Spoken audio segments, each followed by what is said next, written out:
Assalamualaikum warahmatullahi wabarakatuh. Perkenalkan, nama saya Fadila Febianti dengan NIM 240606136. Di sini saya akan membahas dua materi mengenai filsafat pendidikan dan sejarah pendidikan di Indonesia. Tentang mata kuliah landasan dan pengelolaan kependidikan. Baik, yang pertama saya akan membahas mengenai filsafat pendidikan terlebih dahulu.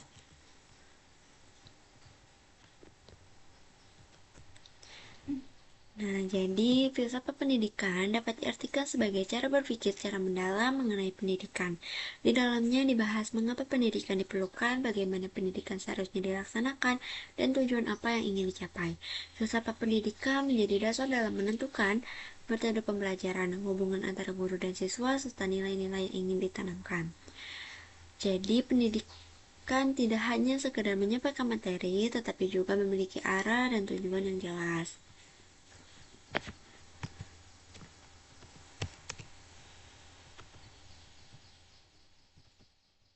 Lalu ada peran dan fungsi filsafat pendidikan.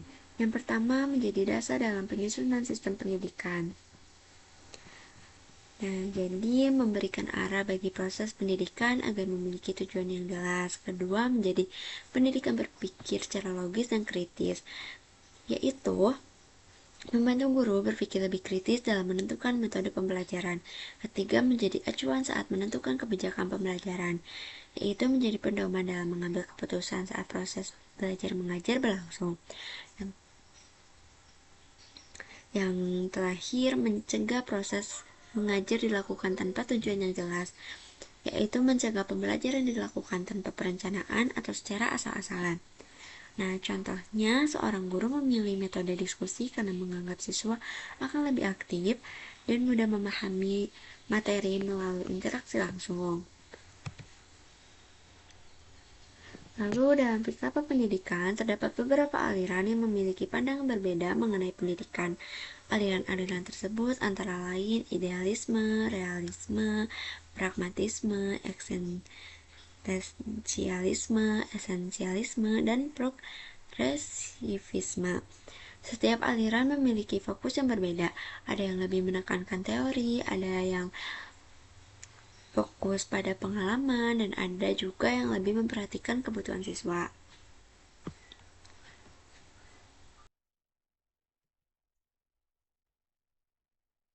Yang pertama ada aliran idealisme. Nah, aliran idealisme itu menekankan pembentukan pikiran, sikap, dan nilai moral siswa. Dalam aliran ini, guru memiliki peran penting sebagai sumber pengetahuan dan teladan bagi siswa.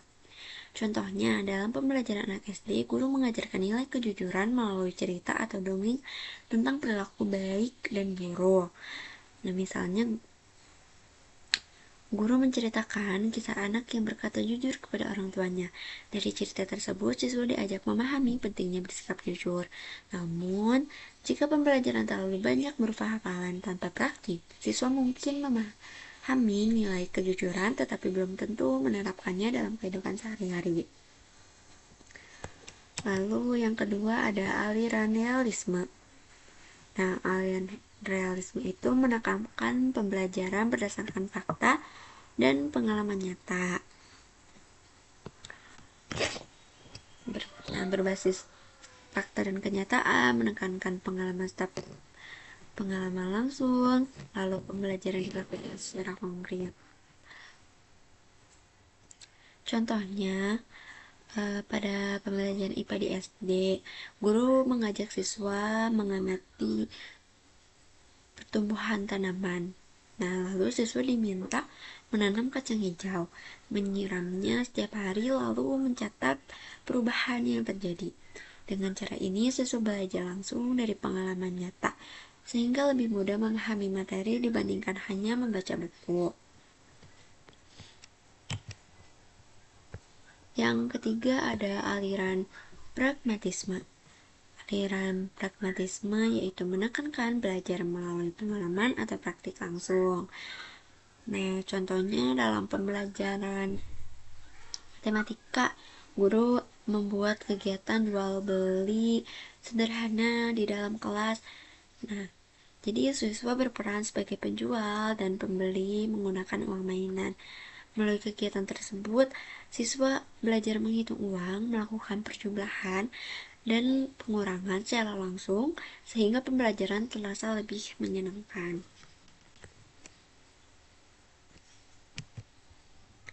Lalu ada aliran eksistensialisme.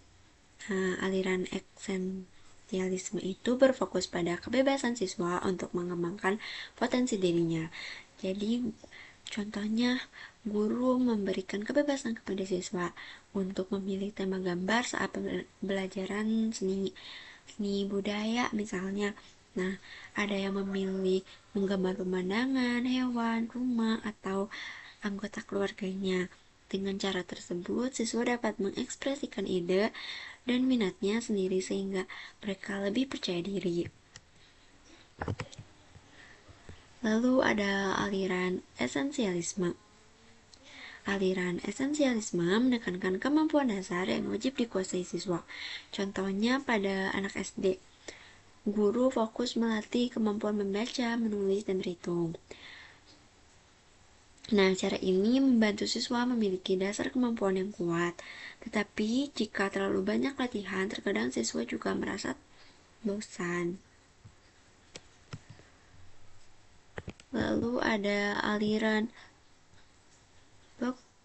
progresivisme. Aliran progresivisme yaitu menempatkan siswa sebagai pusat pembelajaran atau student center. Nah, contohnya guru membagi siswa ke dalam kelompok untuk mendiskusikan cara menjaga kebersihan lingkungan di sekolah. Nah, setelah berdiskusi, setiap kelompok mempresentasikan hasilnya. Melalui kegiatan tersebut, siswa menjadi aktif belajar, bekerja sama, dan kemampuan berpikir kritis mereka berkembang.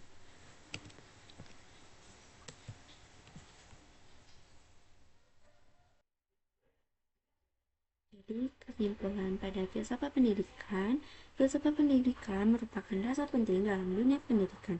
Berbagai aliran filsafat memberikan sudut pandang yang berbeda mengenai cara belajar dan mengajar. Oleh karena itu, guru perlu memilih dan menyesuaikan pendekatan yang paling sesuai dengan kebutuhan siswa dan tujuan pembelajarannya.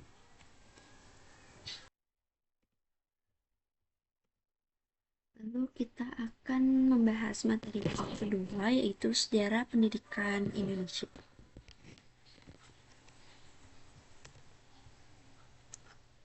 Nah, apa sih sejarah pendidikan Indonesia itu? Jadi, sejarah pendidikan Indonesia merupakan perjalanan perkembangan sistem pendidikan di Indonesia di masa lalu hingga sekarang. Perubahan pendidikan dipengaruhi oleh berbagai faktor seperti kondisi sosial, budaya, politik, dan pemerintahan. Dengan mempelajari sejarah pendidikan, kita dapat mengetahui bagaimana pendidikan di Indonesia mengalami perkembangan dan perubahan sesuai kebutuhan masyarakat pada setiap zamannya. Nah, yang pertama ini ada era kolonial atau tradisional. Pada masa prakolonial, pendidikan lebih menekankan pembentukan karakter, nilai, agama, dan keterampilan hidup. Lalu, sistem pendidikan pada masa ini dilakukan melalui padepokan dan pesantren. Guru memiliki kedudukan yang sangat dihormati, dan hubungan antara guru dengan siswa ini sangat erat. Lalu, materi yang dipelajari meliputi kitab agama, sastra, budaya, bela diri, serta keterampilan hidup sehari-hari. Karena pendidikan pada saat ini masih bersifat informal, proses belajar tidak dilakukan seperti sekolah modern sekarang.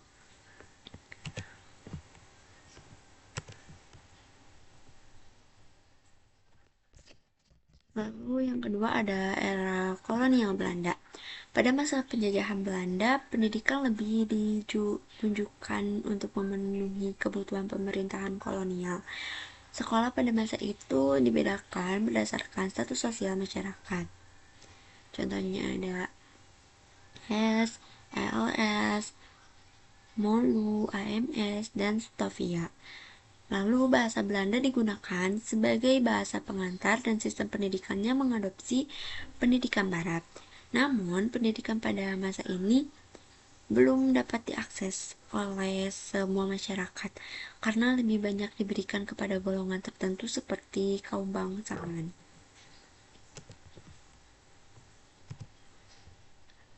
Lalu ada era kebangkitan nasional, Taman Siswa. Pada masa kebangkitan nasional, pendidikan mulai dijadikan sebagai alat perjuang bangsa.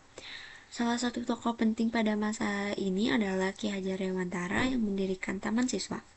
Beliau memperkenalkan filosofi Tuturi Handayani yang berarti dari belakang memberikan dorongan atau dukungan. Tujuan pendidikan saat itu bukan hanya memberikan ilmu pengetahuan, tetapi juga menumbuhkan rasa nasionalisme dan semangat kemerdekaan. Lalu ada juga era pendudukan Jepang. Pada masa pendudukan Jepang, pendidikan diarahkan untuk mendukung kepentingan perang. Kurikulum lebih banyak berisi latihan fisik, kedisiplinan, dan kegiatan yang berhubungan dengan militer. Namun terdapat perubahan penting pada masa ini, yaitu penggunaan bahasa Indonesia sebagai bahasa pengantar di sekolah. Meskipun pendidikan saat itu memiliki tujuan politik tertentu, penggunaan bahasa Indonesia membantu meningkatkan rasa persatuan bangsa. Lalu ada era awal kemerdekaan dan Orde Lama. Setelah Indonesia merdeka, pemerintahan mulai berfokus pada peningkatan kualitas pendidikan masyarakat. Salah satu tujuan utamanya adalah mengurangi angka buta huruf, karena pada masa itu masih banyak masyarakat yang belum bisa membaca dan menulis. Lalu kurikulum yang digunakan antara lain Rencana Pembelajaran 1947 dan Sistem Pancawardhana. Lalu pendidikan juga mulai diarahkan untuk membentuk masyarakat yang demokratis, bertanggung jawab, dan memiliki karakter baik. Lalu ada era Orde Baru.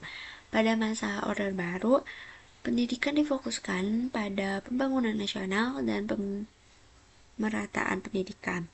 Lalu pemerintahan membuat beberapa program seperti pembangunan SD Impres serta program wajib belajar. Selain itu, kurikulum juga beberapa kali mengalami perubahan seperti kurikulum 1975, 1985, dan 1994. Pada masa ini, pendidikan moral Pancasila atau PMP juga menjadi bagian penting dalam pembelajaran untuk menanamkan nilai kebangsaan. Lalu ada era reformasi dan masa kini. Pada era reformasi hingga sekarang, pendidikan mulai mengalami banyak perubahan.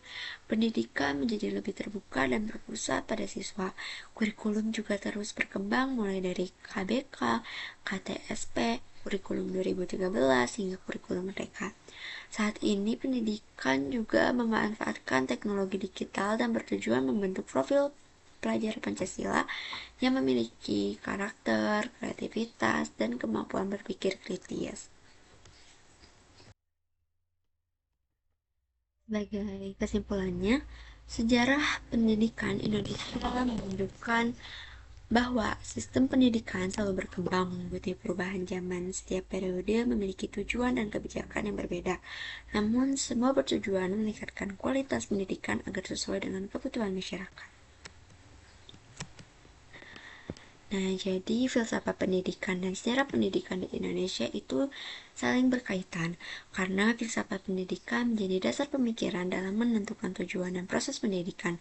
Sedangkan sejarah pendidikan Indonesia menunjukkan bagaimana sistem pendidikan berkembang dari masa ke masa sesuai kondisi sosial, budaya, dan pemerintahan untuk menciptakan pendidikan yang lebih baik. Sekian pemaparan materi dari saya. Mohon maaf bila ada kesalahan. Wassalamualaikum warahmatullahi wabarakatuh.